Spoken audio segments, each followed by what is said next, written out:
صل على نبينا.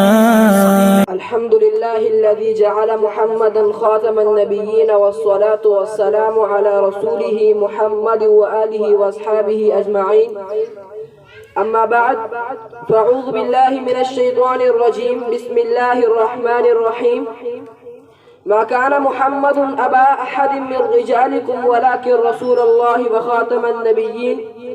وقال النبي صلى الله عليه وسلم أنه سيكون في أمتي كذابون 30 كلهم يزعم أنه نبي وأنا خاتم النبيين لا نبي بعدي، أو كما قال عليه الصلاة والسلام.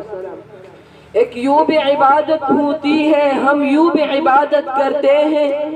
ایک یوں بھی عبادت ہوتی ہے، ہم یوں بھی عبادت کرتے ہیں. ناموس رسول اکرم کی جادے کی حفاظت کرتے ہیں. اپنا نہ کوئی سمجھے ان کو دشمن ہے دین اور ملت کے. اپنا نہ کوئی سمجھے ان کو دشمن ہے دین اور ملت کے. یہ ختم نبوت کے منکر توہین نبوت کرتے ہیں.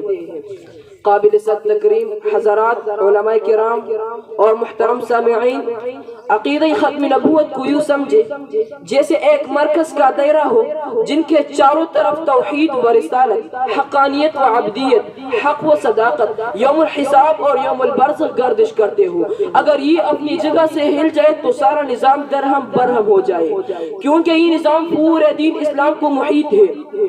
اس وجہ سے دشمن اسلام انگریز لغین نے اس نظام کو جڑ سے اکارنے کے لیے قادیان میں ایک بیج بویا اور اس کی خوب آبیاری کی، اور اس سے ایک سن کا ایک درخت نمودار ہوا جس نے اپنا نام مرزا غلام احمد رکھ کر ایک ایسا دعویٰ کر دیا کہ جس کے دلائل ایسی ہی تھے جیسے مسیلمہ کذاب کے تھے، جس کے دلائل ایسی ہی تھے جیسے اسود عنسی کے دلائل تھے، جس کے دلائل ایسی ہی تھے جیسے ابو منصور کے دلائل تھے، جس کے دلائل ایسی ہی تھے جیسے احمد کیال کے دلائل تھے.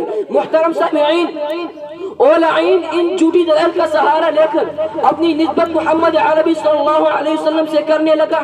لیکن سنو قرآن عرش پر بسنے والے انسانوں، مرزا قادیانی لغین کو جناب محمد عربی صلی اللہ علیہ وسلم سے کیا نسبت؟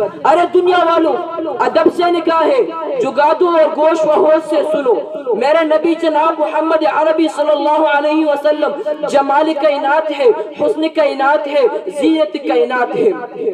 جن کے چہرہ انور سے سورج کو ضیاء ملتی ہے، جن کے رخساروں کی دمک سے چاند کو چاندنی ملتی ہے، جن کے ماتھے کے نور سے انسانیت کو ہدایت کے راستے ملتے ہیں، جن کی آنکھوں کی سفیدی سے دن کو اجالا ملتا ہے، جن کی آنکھوں کی سیاہی سے کالی گٹاؤں کو حسن ملتا ہے، جن کی آنکھوں کی حیا سے کولیاں کھیلنا سیکھتی ہے، جن کی مسکراہٹ سے قوس و قزح رنگ بکھیرنا سیکھتی ہے، جن کے دانتوں کی تنویر سے جواہرات چمکنے کا ہنر جانتے ہیں، جن کی گفتگو سے بلبل نغمے سیکھتے ہیں، جن کے لفظوں سے ہدایات کے چراغ جلتے ہیں، جن کے قدموں کے نشانات سے انسانیت کو منزل کا سراغ ملتا ہے، جن کے لفظوں سے ہدایات کے چراغ جلتے ہیں، جن کے بے وزرہ کپڑوں کے روب سے کپل لرزرم براندم ہے، جن کے جمال سے بدنصیب چلنا سیکھتی ہے.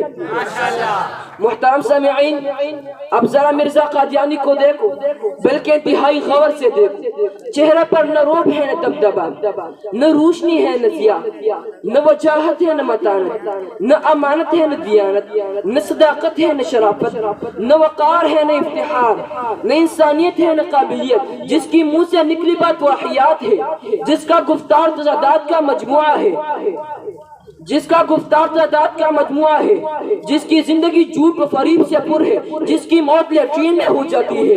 خدارا اب مجھے فیصلہ کر کے بتائیے کہ کیا ایسی شکل و صورت کسی نبی کی ہو سکتی ہے؟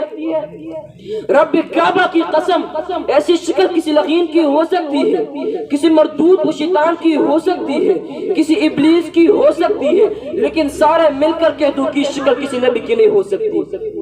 سارے مل کر کہہ دو کہ شکل کسی نبی کی نہیں ہو سکتی. اس لیے تو میں کہتا ہوں کہ مرزا غلام احمد قادیانی دنیا کا بدصورت اور بدشکل انسان تھا. اس کی تصویر ہی اس کی جھوٹے ہونے کا اعلان کرتی ہے، اس کی تصویر اس کی لغین ہونے کا اعلان کرتی ہے. تب ہی تو شاعر نے کیا خوب کہا، خرس کا سر شکل بندر کی منہ خنزیر کا، خرس کا سر شکل بندر کی منہ خنزیر کا، ایک پہلو یہ بھی ہے انسان کی تصویر کا. وما علینا الا البلاغ.